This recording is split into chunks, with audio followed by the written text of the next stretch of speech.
Remember dinner at your granny's house, filling your plate to the edge, and one of the adults saying, "My, you have big eyes." Well, you're all grown up now, but guess what? You still have desires, and this time they can cause problems far greater than seeing that extra food go into Granny's trash can. Hi, my name is Tanisha Drummond, and welcome to Homeport's first episode of Money Talks. As a HUD certified financial and housing counselor, it is my responsibility to stay abreast of current trends and educate consumers on best practices to improve their individual financial profiles. In this edition of Money Talks, I will educate you on how to avoid headaches and hardships because you didn't know, or simply you just didn't want to hear the word no when financing a home, car, or other desire. So let's begin. Do you know the distinction between subprime and predatory loans? First, let's talk about what goes into the decision-making process when extending a prime versus a subprime product.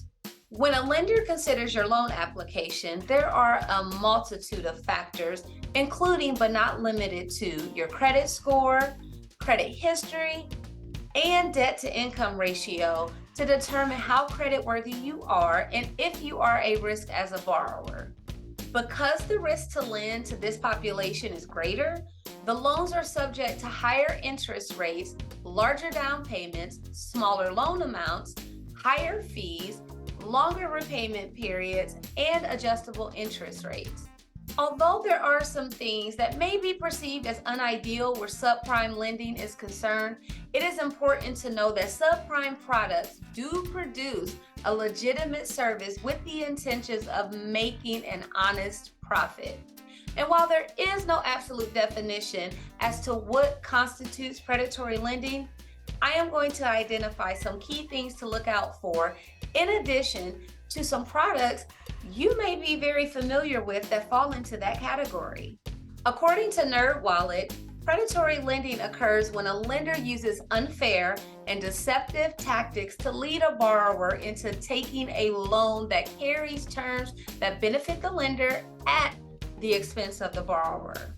Predatory lenders oftentimes seek out borrowers who are less experienced and have less access to information. Some of those targeted are the elderly, minorities, and low-income and low-credit individuals.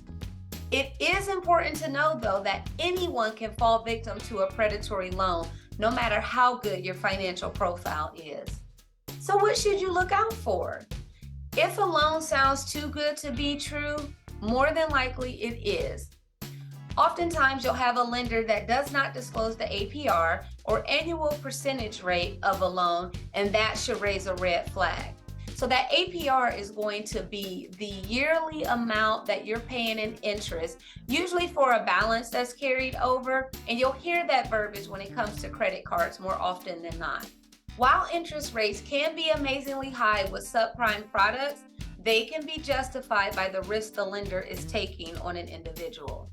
On the other hand, predatory loans and products usually have interest rates that are well in excess of 100%, and needless to say, no regard whatsoever for the borrower's ability to pay it back.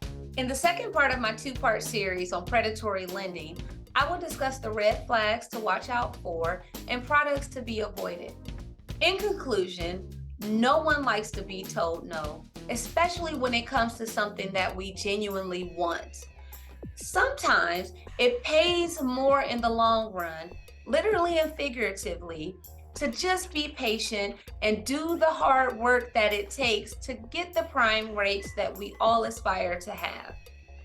If you need help raising your credit score, securing a financial action plan, or simply creating a budget, please give one of our Homeport counselors a call at 614-221-8889 or visit us at www.homeportlearning.org for more information on all that we offer.